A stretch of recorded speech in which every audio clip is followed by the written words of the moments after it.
What is going on, warriors and farmers of Tamaris? Welcome to the ultimate infantry guide in Call of Dragons. This episode is going to show you pretty much everything that you need to know to get your infantry to do as much damage as possible in open field combat. The video will be divided into a bunch of different topics. You can skip to a specific chapter by using the time cards at the bottom. We're going to have a look at some talent trees, some artifacts, some WARPETS, and how to use your infantry efficiently in open field PvP. If you're new here, be sure to like, share, subscribe, leave some comments down below. Let's get started.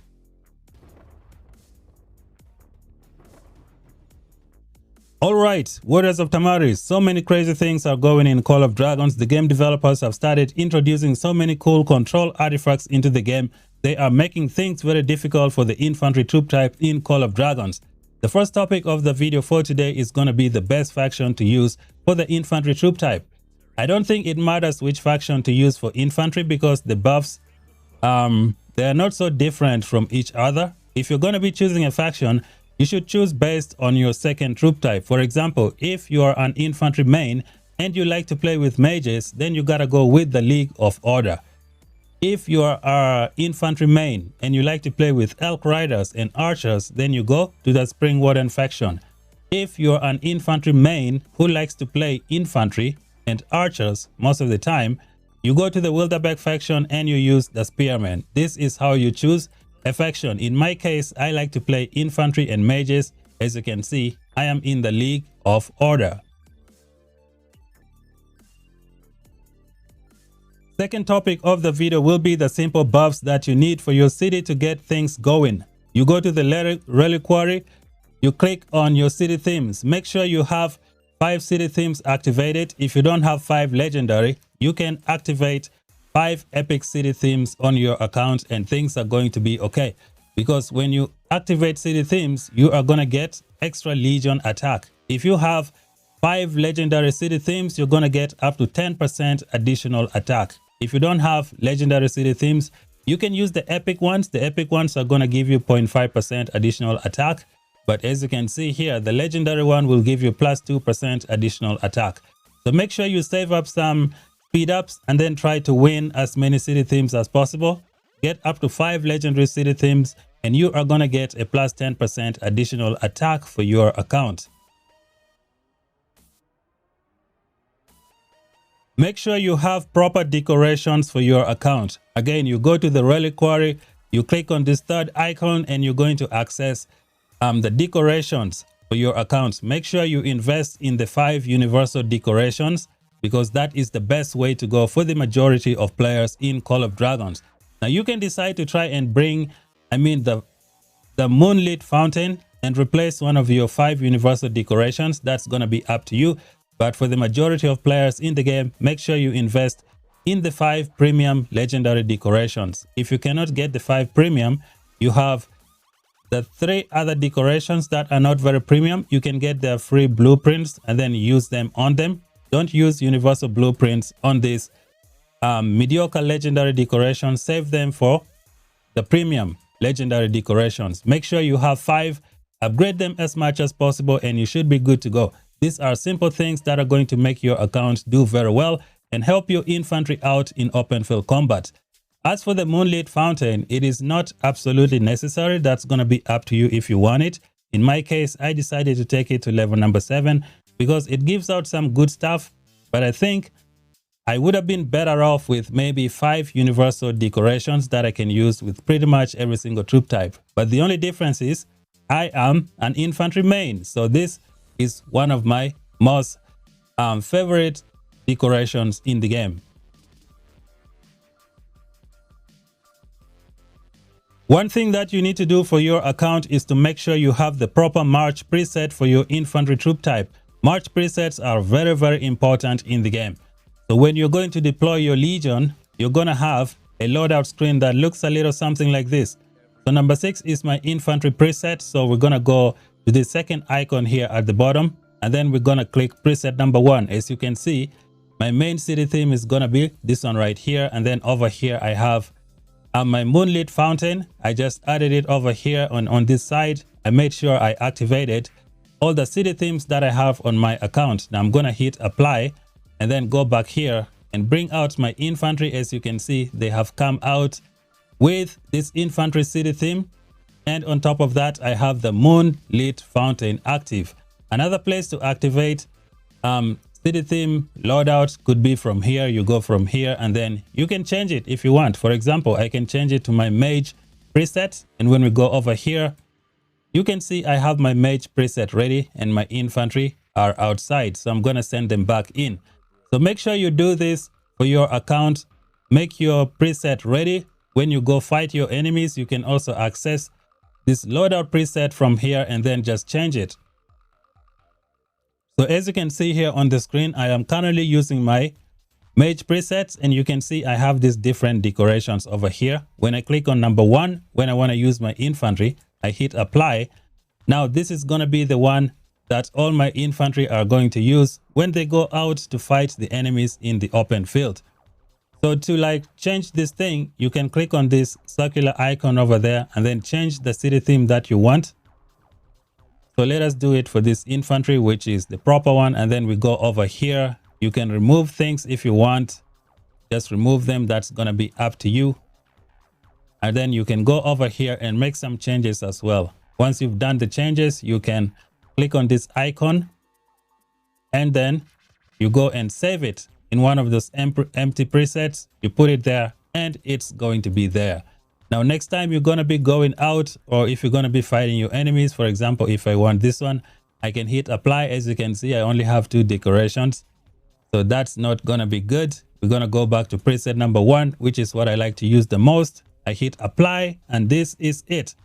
This, ladies and gentlemen, is very important for your account. Make sure you do it before you bring your infantry outside, because you're going to get some good stuff. Next topic of the video will be how to play infantry efficiently in open field combat. I've seen so many people do a lot of mistakes in open field PvP. First of all, they send 5 infantry in the same location to go and fight the enemy. This is not the proper way of playing with infantry, because your infantry are going to die of AoE. I don't know if people are just lazy or they don't know how to play infantry. What you need to do is make sure you spread out your infantry. That way they don't take damage through AoE. Each one of your infantry should be doing lots of counter attack towards the enemy. Take advantage of all the artifacts that you have in the game. For example, I have like 4 infantry right here. These are the 4 infantry that I like to use the most. I usually send them in a straight line, then I start changing things. I send KUMA over here. I bring JOREN on this side 1 by 1. And then I immediately push forward Mr. Danfell to go and fight the enemy, because Danfell has a shield. And then immediately I send Goresh behind, because when you block Danfell, he's going to use his shield to push into the crowd. And then I'm going to use Goresh with the blink and blink right into the enemies to try and confuse them. While they are focused on these 2 infantry, that is when I send Mr. KUMA from one side and then I send JOREN from the other side, because the enemies are focused on these 2 infantry. They want to kill it as fast as possible. By the time they kill these 2 guys, my other infantries are already close. So this is how you play infantry. Just make sure you send them 1 by 1.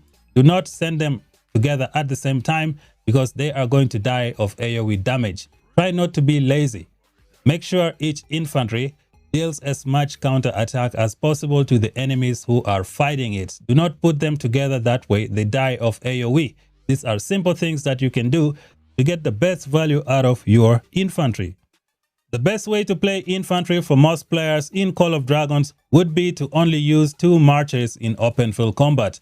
As of right now, we only have 2 good infantry marches, and you can see them right here on the screen.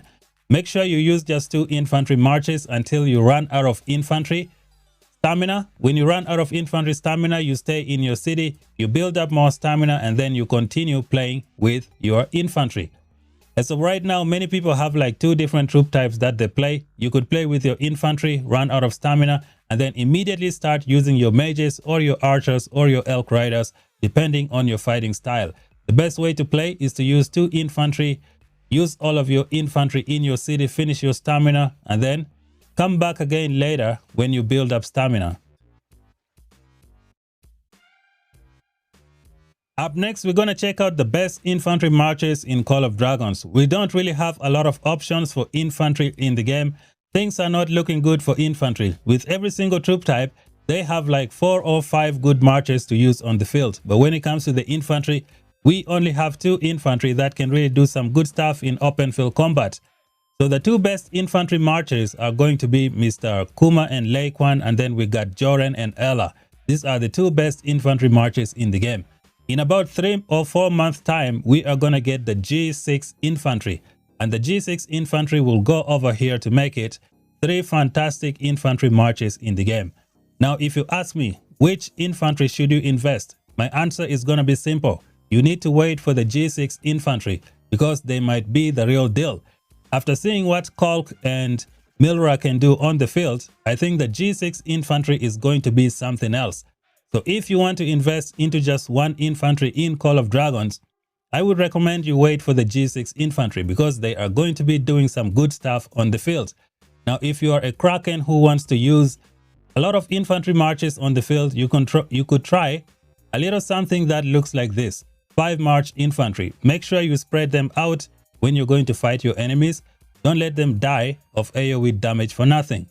So this could be a good 5 march infantry to use on the field. You're going to use Danfel and Mogro with this shield of sturdiness. They are going to push towards the enemies. With Goresh and Skogul, you try to use Blink because it will allow your Goresh to utilize his skill number 3, especially when you get blocked. Because if you blink into the crowd, you will take advantage of Goresh skill number 3, and you'll also take advantage of Skogul's skill number 1, which does a double counter attack to enemies who are nearby. And you can get that by using the Blink artifact to help you achieve your goals. The 5th infantry march in the current state of the game could be a Madeline and a Thea. This one is going to be replaced with the G6 infantry when they come to the game. Now, Madeline and Thea and the Frostbear will work well with the Dragon Scale armor. Dragon Scale armor has a shield factor of 4500.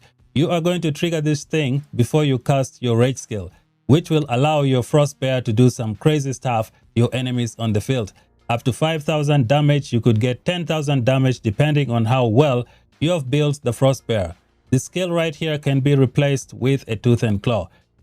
On the contrary, in the current state of the game, you don't need to build a Frostbear for your account because Madeline and Thea are not very good infantry marches. Therefore, the Frostbear is not going to be a good pet to build in the current state of the game. You can go with a Venomous Lizard. The Venomous Lizard is going to solve all of your problems, but if you have a Frostbear, it's going to work very well with the Dragon Scale armor. It is not recommended in the current state of the game. The Venomous Lizard would be the way to go. But this march is going to be replaced by the G6 infantry. Up next, we're going to check out the best WARPETS to use for your infantry in Call of Dragons. This is going to be an interesting topic. As of right now, there are so many WARPETS in the game that you can use. So these are the 5 infantry marches in the game. We're going to get the G6 infantry marches so they could come with a nice WARPET, but that is yet to be determined. So what is the best WARPET to use for your infantry in the current state of the game? I think you need to pretty much change everything and try to use Venomous Lizards, because Venomous Lizards are going to be fantastic for the current state of the game. The game developers have added so many control effects in Call of Dragons, and they are negatively impacting many infantry in open field PvP. The infantry are not doing so well in the game because of the control effects. But there is one thing that you need to know. The Venomous Lizard is kind of immune to all the control effects in open field combat. That's the beauty about this pet, because we have so many crazy control artifacts. We got the Thunder Elegy that's going to prevent you from casting rage skills. So if you don't cast rage skills, it means your WARPET will not be able to use its talent skill. But if you look at the Venomous Lizard, the Venomous Lizard skill is a passive skill. It doesn't need a rage skill. So it's going to work whether someone stuns you, or if they use the Thunder Elegy, or if they use a Doom Bracer. Your Venomous Lizard is going to work 100%. It doesn't matter what they do to you. This pet is going to be doing its thing. So the Venomous Lizard is currently the best WARPET to use for your infantry. On the contrary, some of the rage skill WARPETS in the game are also very good for the current state of the game, especially if you're fighting like in a small scale fight where you don't really go through a lot of control effects. Then some of the rage skill WARPETS are going to be the best of the best in the game. For example, with JOREN and Ella, you can try and use a Brimstone Orcs. It's gonna be fantastic. That is, if you don't get a lot of hammers on your face. So this is going to be a fantastic pet to use in those situations. The Mossrock Orcs is one of the most notorious WARPETS in the game. I still recommend you build a Mossrock for your KUMA and Leikwan, because you can use this pet to defend your city. So it's going to be a very good one. Plus, it's also good in open field combat. The only problem is, if you go through all of those control effects on the field that prevent you from casting rage skill, this pet's talent skill becomes pretty much useless, but it is still one of the best of the best. So the best WARPET to use is going to be the Venomous Lizard, because the Venomous Lizard is immune to a lot of stuff. Now you're going to see I got some crazy build over here for this Venomous Lizard. I'm just trying to test something over here. I got, I think, 8% additional crit rate on this Venomous Lizard. That is because I am testing out Husk with a new build. I think I'm going to be making another video in the future for this Husk build. I'm trying to see how that Venomous Lizard is going to synergize with the Husk crit rate. Try to give it, try to make it permanent throughout the fight and see how it's going to affect the outcome of the merits on the field. So that is why I have that Venomous Lizard. Try not to copy that build. It is for experiment purposes at the moment. If you want a good Venomous Lizard for your account, this is how you're going to build your Venomous Lizard. It looks a little something like this. This is how you build the Venomous Lizard. Just copy what you see here on the screen, and the next skill that you need to add is going to be the Intense Infection. Intense Infection is the 8th skill that you add on this pet. If you only have 7 skill slots, just build it the way you see here. If you have 8 skill slots, try to add the Intense Infection. There is also another skill for the Venomous Lizard, which is the Advanced Infection. You don't really need this skill. You can buy it from the end of the season.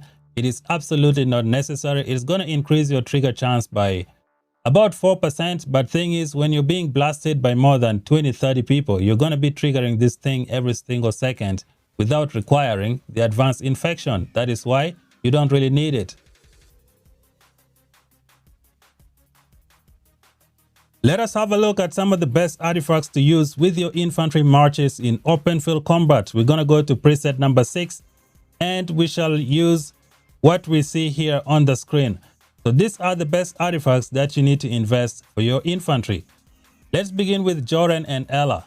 As you can see here, I am using the Spiritborn Torque instead of this Forgotten Shield.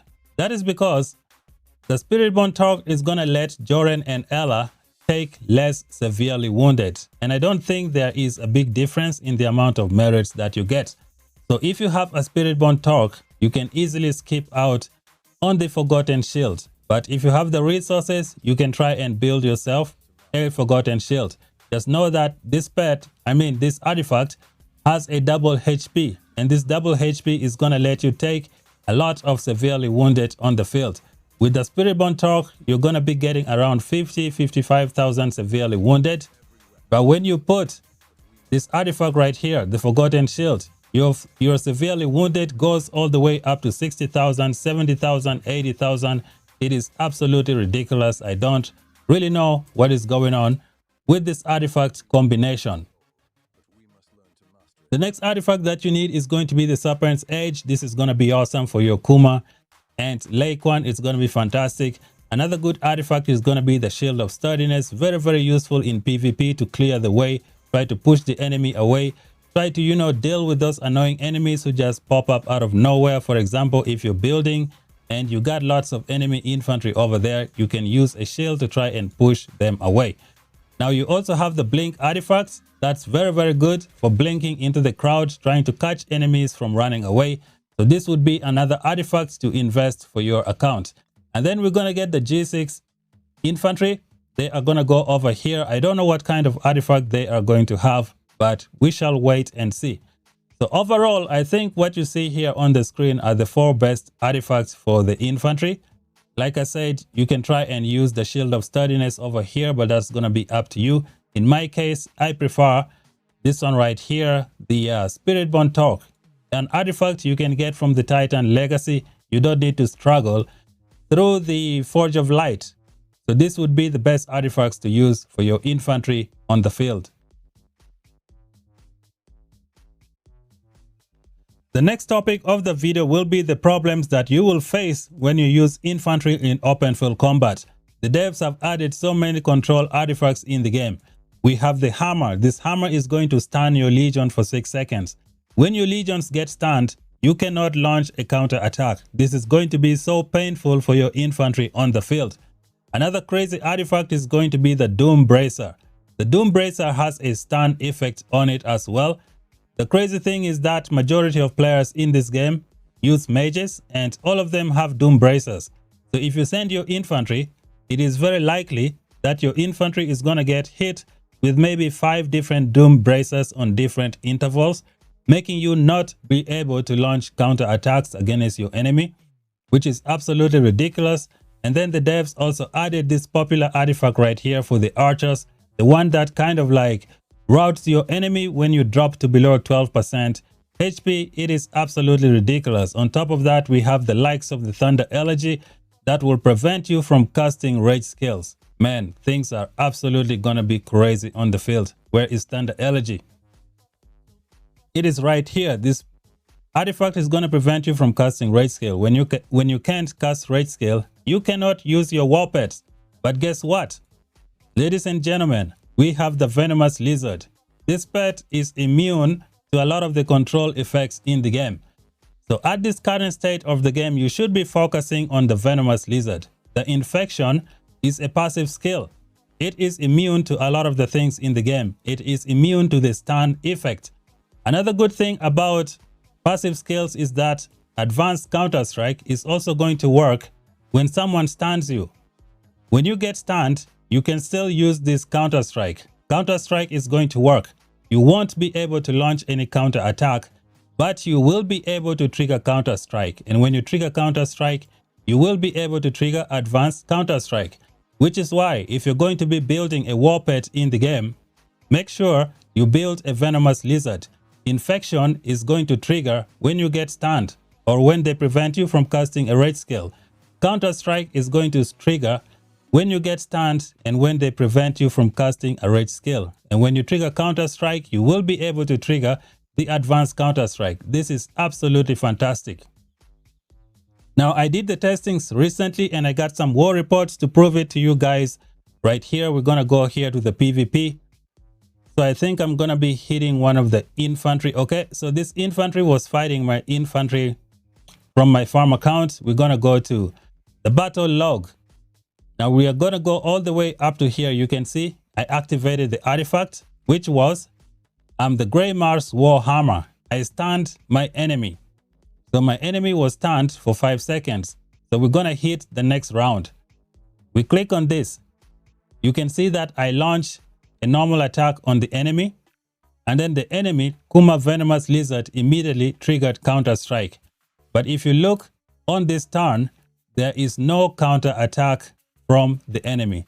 The enemy was not able to use a counter attack over here, but the enemy was able to trigger the Counter Strike and the Advanced Counter Strike, which is what makes the Venomous Lizard very, very good with the Counter Strike package. So let me keep scrolling down and I'm going to show you the Venomous Lizard triggering its skill. So you can see here the Venomous Lizard Infection was triggered. My Legion launched a normal attack on KUMA the enemy. The enemy did not launch any counter attack, but the enemy was able to use the Counter Strike and the enemy was able to trigger Infection. So this just proves that the Venomous Lizard is indeed the best WARPET to use in the game. It is immune to control effects from the stun. So this is absolutely nuts, guys. And if they use Thunder Elegy on you, I mean, your Venomous Lizard is still going to be active. And you can see here at the bottom, we still have the stun effect active. Ground Pound is active. cannot move while stunned for 3.25 seconds remaining. Let's go to the next turn and see what happened. You can see infection doing its damage over here, which is pretty nice. We go to the next turn.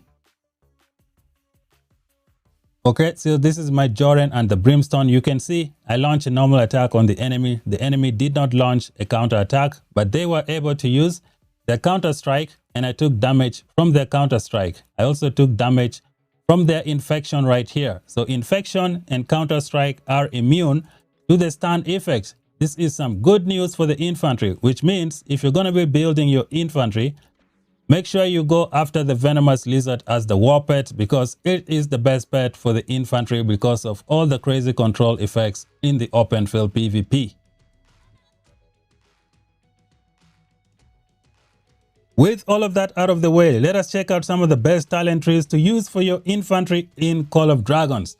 So we got Mr. Joren over here. I'm going to go all the way to the end. And the first thing that we're going to discuss is going to be the difference between Iron Will and Ready for Battle. So Iron Will says, extend duration for buff effects gained through rage skill by 1 second when your legion is composed entirely of infantry units. So if your rage skill has some kind of timer, it can be extended by 1 second. Unfortunately, that ability does not work on Mr. Joren. Let me pick someone with a good extension for their rage skill. For example, you have a Goresh who can gain a physical keen for about 6 seconds. So if you go to the talent tree and you pick Iron Will, you can extend that duration by 1 second. Now let's take a look at the second skill right here, which is Ready for Battle. It says your legion has an 8% chance to launch an extra counter attack when hit with a normal attack. So this is also another pretty good skill. When you're being hit by many enemies on the field, you're going to have the opportunity to trigger this thing more often.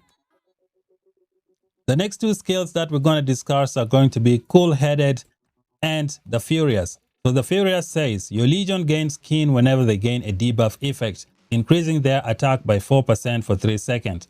This effect can be triggered once every 10 seconds. And the other one says Cool-Headed. When your legion casts rage skills, they gain shelter, increasing their defense by 4% for 3 seconds. This effect can be triggered once every 10 seconds. So Cool-Headed is going to be a little bit difficult to use because, as you guys know, there are so many control effects in PvP.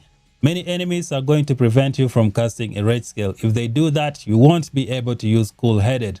Therefore, the Furious could be a good one to use because even if they prevent you from casting a rage skill, they just need to put a debuff on you and you are going to get a 4% additional attack for your legion. So you could pick one of these two skills to see which one works best for you. The next thing that we need to take a look at is going to be the flank protection from the infantry talent tree. It says your legion takes 75% less bonus damage from being surrounded. When you fight your enemies, you're going to get surrounded by multiple infantry and multiple cavalry. Those melee units can do some crazy damage. If you don't have this flank protection, I think you're going to be feeling the pain. So it's one of the skills that you need to have on your legion. Let us have a look at some of the best talent trees that you can use for your infantry. We're going to start with Joren. What you see here on the screen is what I like to use. This one is synchronized for march speed.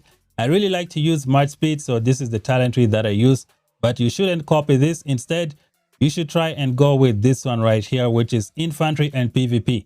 So this would be the talent tree to use with Joren in open field combat. As you can see, we got Last Word, we got flank protection, which I already explained. We got Ready for Battle because this Iron Will does not work with Joren, so you don't need to pick that. You can see I avoided every single march speed over here. You can use this if you want to do as much damage as possible. You get this more hero skill damage. Over here, you can do additional damage dealt to your enemies. And then over here, you got more counter attack to do towards your enemy. Now, you can use this exact same talent tree on Mr. KUMA and Lei Quan, and it's going to work fine. The next talent tree that I'm going to show you is going to be infantry counter attack. You can see it looks a little bit different. You make your way all the way to the infantry talent tree branch and you stop at Last Word, which gives you 4% counter attack. Then again, you distribute the remaining points and try to get the second counter attack from the PvP talent tree. Now you have a total of 9% counterattack to do to your enemies. And then we got 2 points left. It's going to be up to you where you want to put those 2 points. But I can show you 3 good places where you can drop them. You can put 2 points over here to give you 30% less surrounded damage taken. That's a good place to put it. You can put the 2 points over here to give you 0.6% additional damage dealt, which is another place to put the 2 points. You could put the 2 points over here in generalist, make you get 2% more attack, 2% more defense, 2% more HP every now and then. Could be a good place to use it. In my case, I think I'm going to be dropping them over here for the additional damage dealt, and I think this is going to be good to go. When it comes to KUMA, this is what I use for the KUMA talent tree. Let me see if I can find him. We hit the talent. Right now, this is what I'm using because I've synchronized my marches for the march speed. Again, do not copy my march speed talent tree. I don't really like slow marches. I like to play with march speed. So if you want a good talent tree for your account, you could go with this one right here, which is the infantry support. This is what a lot of people like to use for their KUMA. The 1 point that they have left, they just throw them in many different places. I think I'm going to put it here in generalist. That's going to be a good one. And then if you want infantry and PvP, you can build it like this. You take out this march speed and you put it here. And then you take out this march speed and you drop it over here, and your infantry PvP is done. You can also use this infantry and counterattack talent tree. 5 points from here, 5 points from here. Now where did I drop? I mean 5 from here, 4% counterattack, another 5% counterattack, and then you drop the remaining points over here and you are good to go. So yeah, this is it, ladies and gentlemen. This is the infantry guide in Call of Dragons. The one thing that you need to know is that the venomous lizard is immune to a lot of the control effects in the game. So this is going to be one of the best pets to build for your account because it's going to be doing some crazy stuff in open field PvP. When you get stunned, you can still use your venomous lizard along with the Counter-Strike package. It is really nice. It's very good. So the venomous lizard is the way to go. Thank you guys for watching. If you're new, subscribe for more content. I cannot wait to get the G6 infantry. Until then, we shall meet again in the next video. Bye bye for now.